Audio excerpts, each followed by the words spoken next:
every innovation doesn't have to disrupt. Right. I mean, there can be, yes, there are inventive innovations and disruptive innovations, but there's also innovations to do existing things better, move things along a maturity curve when the organization is ready to be able to change the way you're doing something. So yes, it could be something very new, and it could be something you've always done, but now have figured out a way to do better.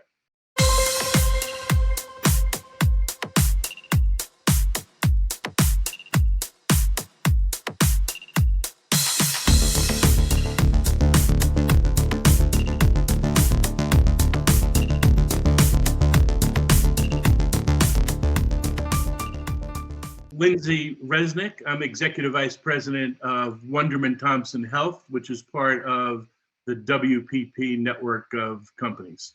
Awesome, Lindsay. Thanks so much for finding time to join us on the Ivy podcast today. Very excited to start the 2021 with this conversation.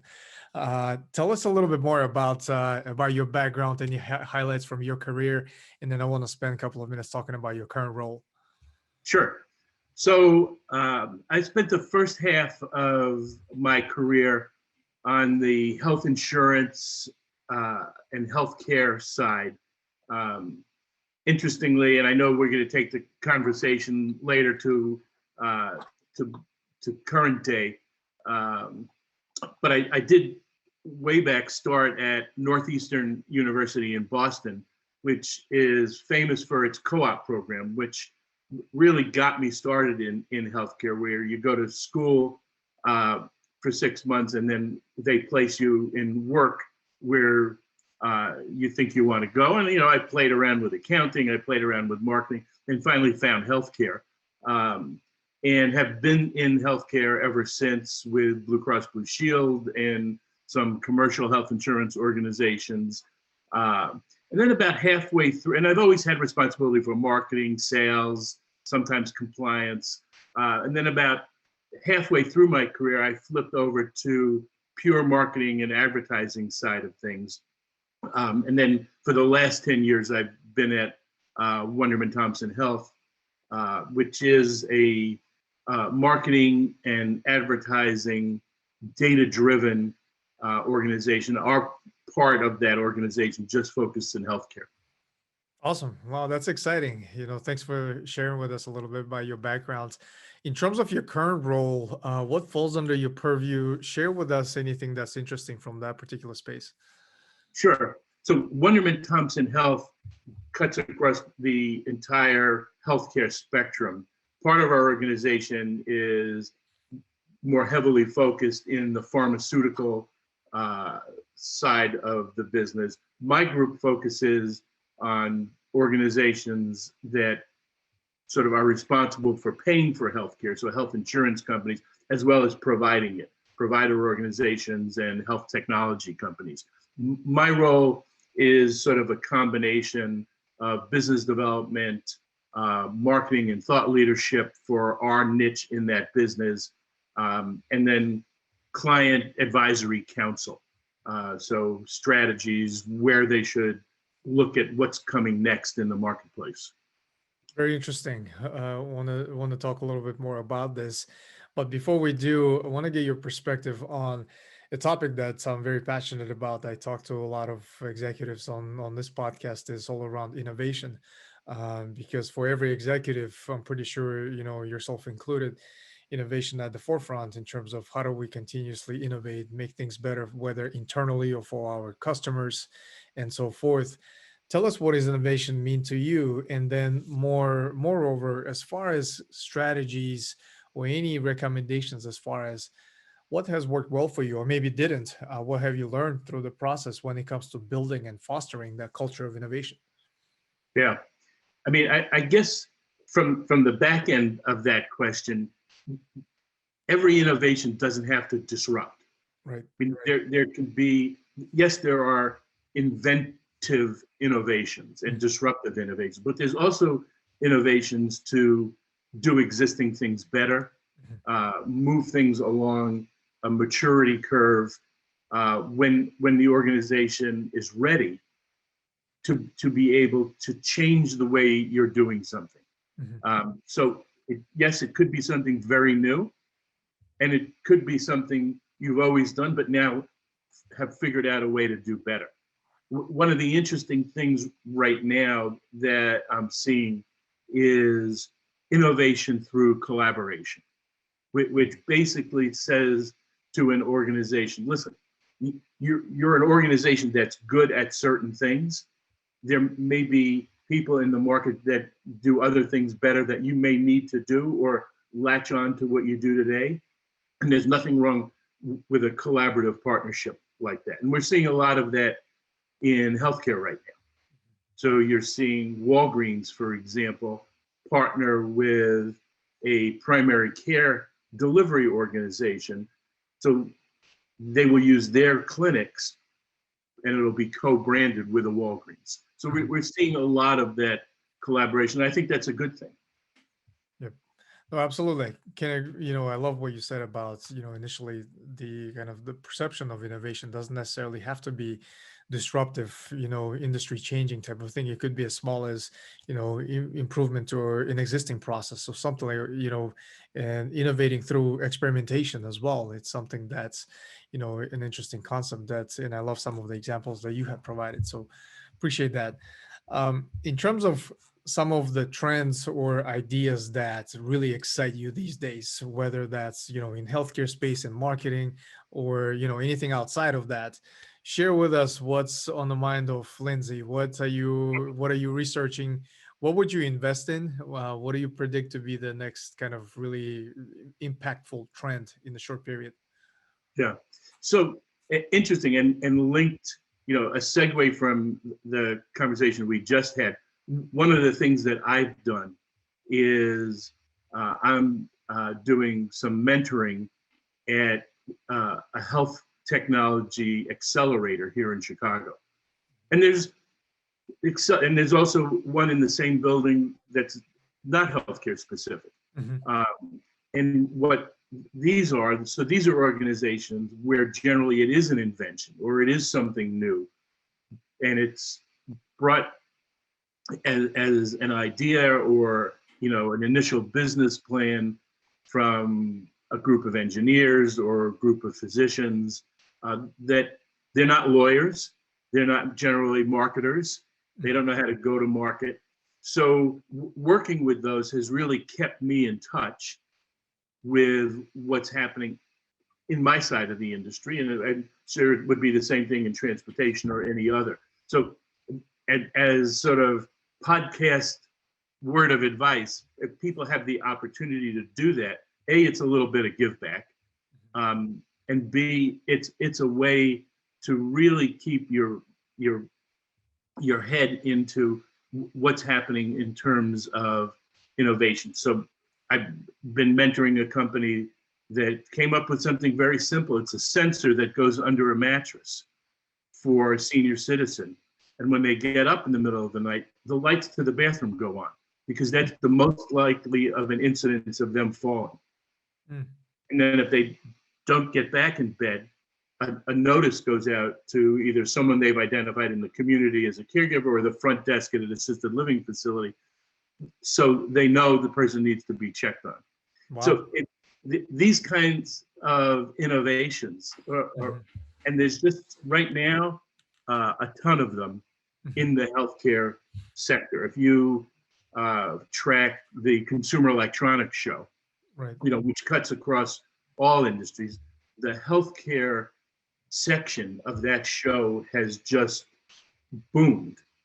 From remote monitoring to every aspect of healthcare that you could think of. So you really now have to build that in to, it's almost a new site of care for people. People could be at home and don't have to go to an office or a facility. That's been, accelerated because of COVID.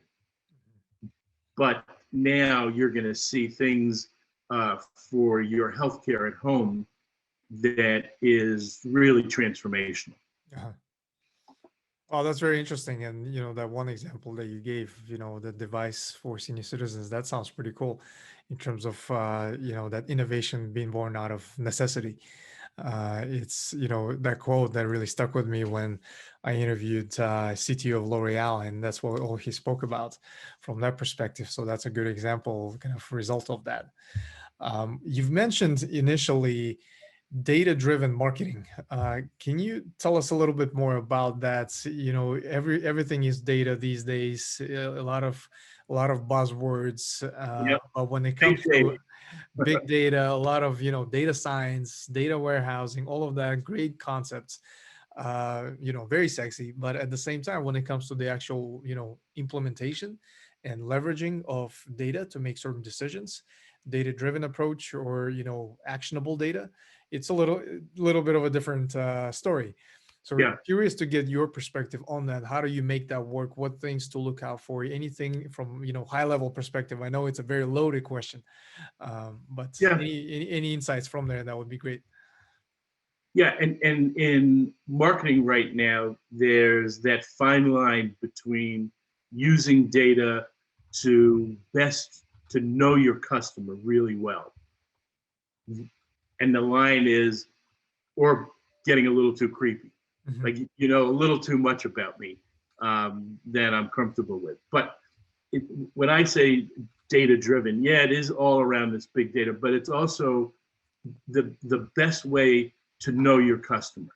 And Mhm. and for marketing now, whether I'm marketing to someone who is thinking about enrolling in a Medicare plan, or I'm thinking about someone who's going to go buy something, a product at Best Buy, there's things that you could know about that potential customer. Are they online shoppers or not online shoppers? Generational information, so some of the basic demographic, but also social media habits and a whole range of lifestyle, life stage indicators that let you take the right products to the right people. Um, and the ability to do that is efficiency Mhm. from a marketing dollar standpoint, and connection from, am I connecting with the person who this product best suits, or am I just throwing it up against the wall?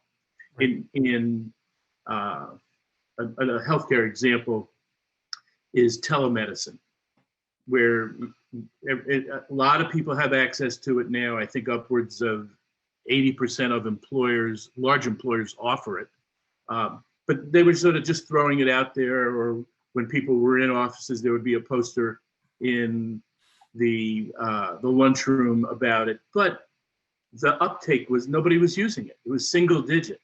Right. Now, COVID changed that game, granted, but what also changed the game was companies that started saying, well, who's using it? Millennial moms. Well, let's message different to millennial moms than the pre-retiree who may have different reasons or different motivations from calling. So it's part of, how do you motivate someone to take an action? Mhm. And I contend the best way to do that, and the data is available, is through data. Very interesting. And, thanks for some of these insights, and couldn't agree more with you as far as, also iterating, really starting from, starting smaller without trying to do the whole, the entire transformation when it comes to, leveraging of data, using data for decision-making capabilities. So that's very interesting. I'm pretty sure we can talk about that particular topic for the rest of the podcast, but we'll keep moving. There's, something I want to talk to you about is, I'm pretty sure that's also, as an executive, it's at the top of your mind 24/7. It's really evolves around surrounding yourself with the best people, with A+ players, someone that really helps you take your, not only your personal productivity, but also everything around that you're responsible for to to greater heights. So first question: when candidates interview with you, give us a glimpse into interview with Lindsay. What does that look like? Do you keep it pretty traditional, or do you get creative? So any insight into that process would be appreciated. Sure. I guess one would say I keep it pretty traditional. I don't ask, if they were put in a blender and had, one thing to get at. But there are things that I'm looking for. Right. And, one of them is, are they listen? Do they listen? Which sounds basic, but listening inside an organization is critical. What are they going to be like to have on a team, and how are they going to work on a team? So, I may probe around past experiences in terms of team collaboration. Right. And then, so two pet peeves of mine that I try to make sure I'm addressing is curiosity. There's nothing I dislike more than someone inside my organization asking me a question, and it takes me, under 5 minutes to do a quick Google search and find the answer out. That they didn't do that first and come to me and say, I've looked everywhere. So am I hiring a person who has a high degree of curiosity? And, this probably sounds old school, et cetera, but work ethic. Is it someone who's just looking for a job, or are they looking for something they're going to be passionate about? Now, you could say, well, who joins a health insurance company, for example, and is passionate about it? Well, there are things maybe you're passionate about marketing, or maybe you're passionate about helping someone manage their care. Well, those passions can be realized inside a health insurance company or inside a marketing organization. There may be different things. Right. And then from a skill base, I would say that writing is something that, whether it is core to a particular position, it's something that I look for and try to probe around with somebody. Right, absolutely. No, I love these examples, especially, you mentioned, which seems as, very basic in terms of listening, but a lot of times is, often, overlooked. There's one question that I really like to ask when I interview candidates is something around, if I was to talk to your current manager, what do you think they will say is that candidate's greatest weakness? And a lot of times the candidates mistake that immediately, start jumping into my greatest weakness is, and without realizing the question is all around your, self-awareness of what the other person thinks is your weakness. Right. So it just kind of goes hand in hand with what you were talking about. So for our listeners, if you are going to be interviewing with Lindsay, you have some insider information on That's right. the interview process. So thanks for sharing that. Those are Sure. some great advice. And when it comes to, attracting and retaining the top talent for your teams, what are some of the strategies that really have worked well for you in the past or currently that you're utilizing that really help you, surround yourself and attract, really the top talent in the industry? I think it's obviously where you look for that talent, but it's also, are there pieces of what I'm looking for that someone can grow into? So if I'm in the healthcare business and I'm looking for a marketer, it probably behooves me to look for the best marketer, and I'll help them get the healthcare knowledge they need. Or it may be vice versa, but it depends on what you're looking for from a position standpoint, but it may not always have to be someone from inside the industry. But I think that's important. Saying that, I've seen it work both ways. So I've seen that, at the executive level, someone, we're going to bring someone in from the airline business in to run a Blue Cross Blue Shield plan. I'd say there's been mixed results with that. Maybe a great manager, brilliant person, but at certain levels, there's certain things about an industry and industry knowledge and history in an industry that I think are important. So it's a balance. But but I'll go back to it. It always, there's things that someone can learn on the job and be one of your best hires. Right, right, absolutely. That's very interesting. And then, as we were talking about interviewing, you mentioned, a couple of critical skill sets, such as writing and listening. What's what else would you highlight as far as most in demand yet very hard to find skill set in your industry, and how do you go about addressing that need? Um, yeah, I mean, it may get back to it may get back to your innovation. Mhm. Is it somebody that is going to be able to see beyond a job description, Mhm. or see beyond what the traditional position may entail, to be able to go to new directions with it? So, I guess that's a future thinker, or somebody that can take something and bring a lot of what ifs. We did it this way, or what if we went over here? Right, I agree with that because especially with now with shifting completely to remotes, Mhm. virtual world, these types of skill sets, there's even a greater light shining on that ability to collaborate remotely and thinking outside the box, but also relaying that message when you're collaborating with your teammates or your superiors or your direct reports remotely. I think that becomes even a greater challenge, and that communication skill set is paramount in that particular environment. So that's very interesting. um, Lindsay, from perspective of your what I like to call content diet, what are your sources of information? What are your sources for learning? Share with us any, whether that's a bookmark of a blog or it's a Twitter profile that you follow. Tell us what are you reading these days in terms of Yeah. self So, improvement.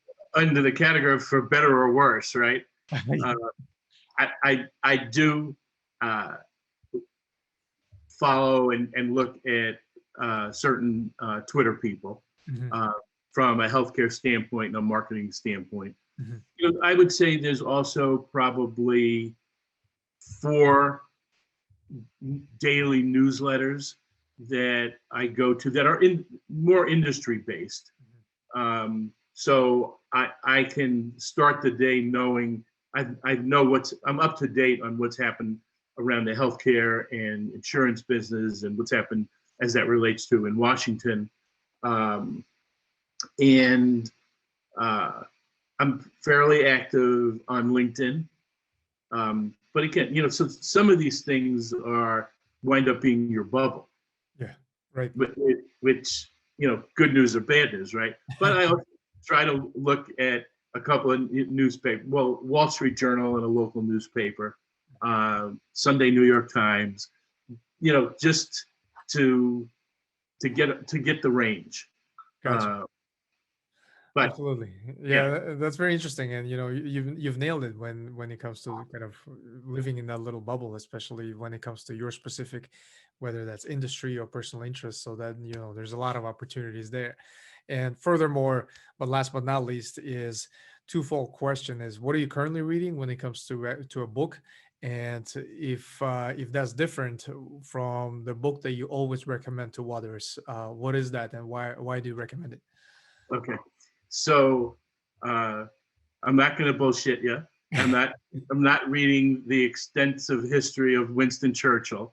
If I have reading downtime, I'm going to go to David Balducci, John Grisham, Nelson DeMille, and read some mystery spy trash. Right, right. Okay. Um, from from a business perspective, the book I have been recommending is called Getting Naked, Hmm, by Pat Lencioni. hmm. Uh, and I recommend it to you because you look like you haven't read it. Yep. Um, I haven't heard about it, but definitely and gonna check it out. it's really about business transparency Hmm. and not being afraid to give something away for free, in fear, oh, then they won't buy anything else from me. And really, it's about a little consulting firm that keeps beating the big dogs on new business. And the big dogs say, go in there and look at it and let's just buy it. And what they go in is they go in, they have honest, open discussions, and they say, maybe you should look at this, and they're very transparent about the strategy or the advice they're going to deliver. And sure, someone could walk away and go, boy, that's good. I went fishing and I got something. But it's really the bigger strategy. And 9 times out of 10, those people came back and bought the smaller services of the smaller insurance, of the smaller consulting firm. And it's an easy read, and it's told in a story about a big company buying this little company, and then how the little company tries to change once it's got acquired. Very relevant to what's going on right now. Yes, in the consulting world, but B, in the integration. There's so much merger and acquisition activity and consolidation in most industries right now. You could be, as an outsider, know which ones are going to do it right and which ones are just not going to leverage or value. They think just by getting rid of one of the HR departments, condensing legal, some of the administrative stuff, then we've made our business synergies, quote unquote. Well, there's a lot more that these organizations can do to integrate to really get the value of a combined organization. Doesn't happen all the time. Wow, very interesting. I'm definitely gonna add that to my growing list of books I need to read. And for our listeners, we'll make the title and author of these books available in the episode notes. Lindsay, can't thank you enough for your time today. It was a very short but very insightful conversation. Personally learned quite a bit. Definitely gonna stay in touch with you, and perhaps we can do another episode in the near future, probably in a year, see how much have changed, transpired, and we'll stay in touch. Much appreciated. Sure. Thank you very much. Appreciate the opportunity.